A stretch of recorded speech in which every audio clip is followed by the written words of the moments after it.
America? Where did you go? I arrived to Allentown, Pennsylvania. It's very interesting. I want you to know that I'm going next week to Prague, to my father's graveside, where I'm going to meet my brother, who is going to be coming back from Israel, where he's visiting now.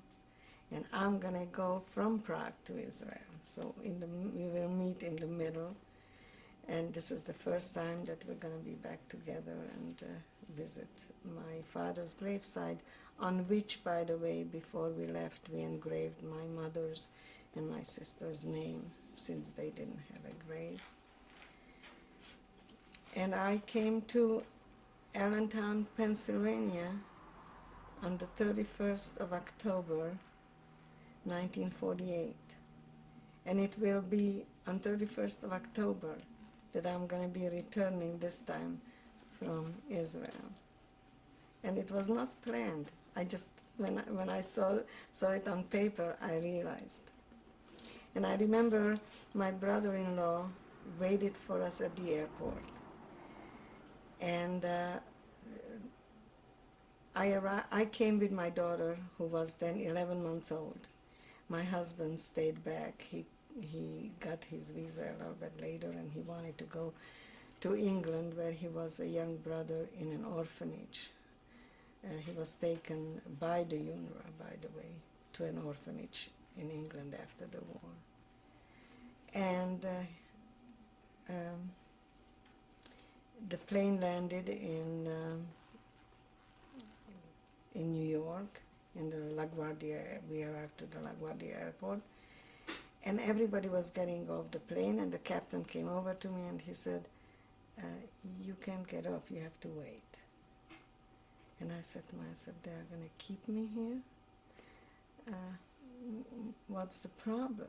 I thought maybe something with the child, or they are going to send me back. I was terribly frightened.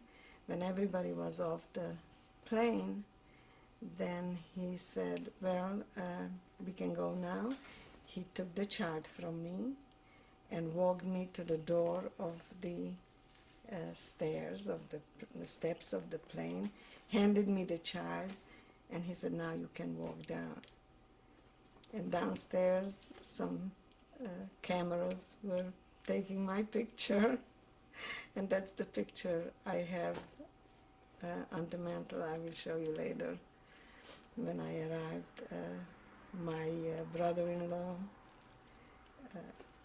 apparently arranged it. Some newspapers were there. I was one of the first refugees coming to Pennsylvania, to Allentown. And there was a big article about us.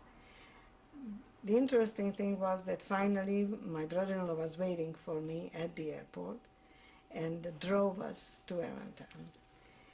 And when I arrived to his home, he had two children. One was 10 years old, one was 8 years old, Michael and Susan. And they were dressed in costumes. And I said to my brother-in-law, why are these children dressed in costumes? It is not Purim. And he said, no, it's Halloween. And I said, what is Halloween? So this time when I come back, I know what Halloween is. Did you